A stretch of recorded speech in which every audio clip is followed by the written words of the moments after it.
تو آپ جو ہے اٹھے ہیں, لوگوں کا کہنا ہے جتنے بھی انڈیپینڈنٹ اٹھے ہیں کہیں چھوٹے چھوٹے علاقوں سے اٹھے ہیں وہ ووٹ کاٹنے کے لیے اٹھے اور بی جے پی نے اٹھائے ہیں, ایسا کہا جاتا ہے. بالکل کہنے والوں کی بات بالکل درست ہو سکتی ہے, لیکن یہ تب تھی جب ان کے پاس بڑے بڑے ایجنٹ بلکہ پارٹیاں ایجنٹ نہ ہوتی. ان کو میرے جیسے مولوی کو اٹھانے کی کیا ضرورت ہے؟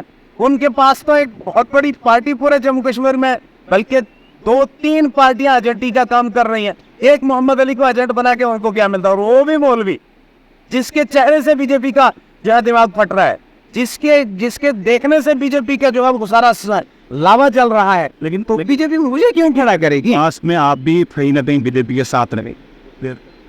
بالکل نہیں, میں بی جے پی پارٹی میں نہ کبھی رہا اور نہ کبھی گیا, نہ آج ہوں اور نہ آئندہ فیوچر میں کبھی کوئی پلان.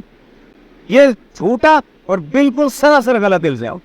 پاسٹ میں کس پارٹی میں آپ ابھی؟ پاسٹ میں این سی میں رہا شروع میں, اس کے بعد میں کانگریس میں رہا. بیچ میں نظام یہ ہوا کہ اپنی پارٹی میں تھوڑا سا تھوڑی دیر کام کرنے کا موقع ملا, وہ بھی نہ ہونے کی طور وہاں سے میں ریزائنڈ ہوں.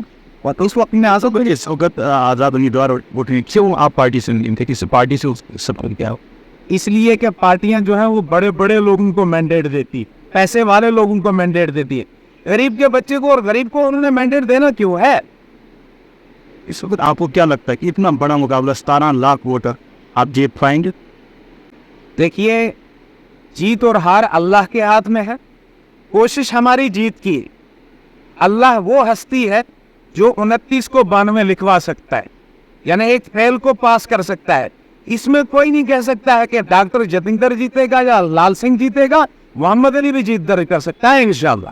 اور اس کے علاوہ جو لوگوں کا مین سوال رہتا ہے کہ اس وقت جو ہے گجر کمیونٹی سے آپ اٹھے ہیں اور کانگریس کو اگر ضرورت ہے اس وقت گجر کمیونٹی کے ووٹس کی ضرورت ہے جیتنے کے لیے, تو اگر آپ اٹھے ہیں تو کہیں نہ کہیں ووٹ کٹ جائیں گے. دیکھیے, میں ایک بات میں کہوں آپ کو, یہ تو قبل از وقت ہوگا کہ میں یہ کہوں کہ کانگریس کو میری طرف سے نقصان ہو رہا ہے یا بی جے پی کو میری طرف سے نقصان ہو رہا ہے یا پھر میرے کچھ اور بڑے دوستوں کو میرے ذریعے سے نقصان ہو رہا ہے. یہ قبل از وقت ہے. یہ کہنے والی بات ہے کہ ہمارے ذریعے سے نقصان کس کو ہو رہا ہے. سچی بات یہ ہے کہ جب سے بی جے پی بنی ہے تب سے کانگریس یہی کہہ رہی ہے کہ نقصان بی جے پی کی وجہ سے جو ہے ان آزاد امیدواروں سے نقصان ہو رہا ہے. آپ مجھے بتائیے کہ وہ دن بتائیں جب کانگریس اور بی جے پی لڑیں گی نہیں. اچھا, وہ دن جس وقت آئے گا تب ہم الیکشن لڑیں گے, تب جو ہے ہماری ہڈیاں بھی گل چکی ہوں گی. اس لیے ہم اپنے بیس پہ کھڑے ہیں, اپنی غریبی کو لے کے کھڑے ہیں, اپنے آپ کو لے کے کھڑے. اب تو اس وقت میں یہی کہنا چاہیں گے کہ ہمارا تعاون کیا جائے, انشاءاللہ ہم آگے بڑھیں گے. اس وقت جو کینڈیڈیٹس کا بڑے چہرے اگر بات کی جائے وہ ڈاکٹر جتیندر سنگھ ہیں, لال سنگھ جی ہیں, یا جو ہے سروڑی صاحب ہیں یا مہراج ملک, کوئی وہ کیسے دیکھ؟ دیکھیے, الیکشن کے میدان میں صورتحال یہ ہوتی ہے کہ یہ نہیں دیکھا جاتا ہے کون کیا ہے, یہ دیکھا جاتا ہے کہ میں کیا ہوں اور میں اپنے مدعے پہ کھڑا ہوں. میں قوم کے لیے لڑ سکتا ہوں. اگر مجھے قوم پارلیمنٹ میں بھیجتی ہے تو کیا میں قوم کی رہنمائی کر سکتا ہوں؟ انشاءاللہ. میں یہ تہہ دل سے گزارش کرتا ہوں کہ اگر قوم مجھے پارلیمنٹ میں بھیجتی ہے تو میں قوم کی نمائندگی منوان کروں گا, یہ جائے کہ میرا لاشا پارلیمنٹ سے کیوں نہ اٹھ جائے. یہ قوم کی آپ سے بات کریں, گجر کمیونٹی کی بات کریں یا اوورال لوگوں کی؟ میں اوورال ہندو, مسلم, سکھ, عیسائی ہر شخص کی بات کر رہا ہوں.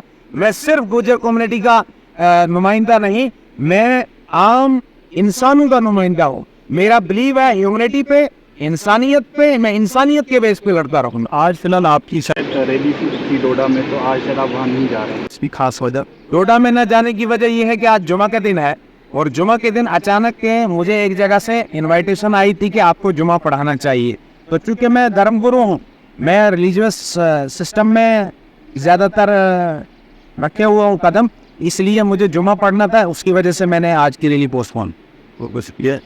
تو ناظرین, آپ نے سنا کہ یہ مولوی علی تھے, یہاں پر ان کے کیا جو ان کا مینیفیسٹو ہے وہ ان نے سامنے رکھا اور ان کے کیا اوپینینز ہیں باقی کینڈیڈیٹس کو لے کر کے یا اس الیکشن کو لے کر کے, یہ نے آپ کے سامنے رکھا. ڈیسائیڈ یہ کرنا ہوگا کہ جتنے بھی 10 یا 12 کینڈیڈیٹس ہیں ان میں سے آپ کس کو چنتے ہیں. 19 تاریخ کو جو ہے ووٹنگ ہے اور 19 تاریخ کو آپ کس کو ووٹ کرتے ہیں یہی ڈیسائیڈ ہوگا. اس کے بعد جو ہے جون میں جب رزلٹ آئے گا تب پتہ چلے گا آخر یہاں سے ڈوڈا اودھمپور کانسٹیٹوئنسی سے جیت کر کون آتا ہے. آپ دیکھ رہے ہیں دا چناب ٹائمز. بہت بہت شکریہ.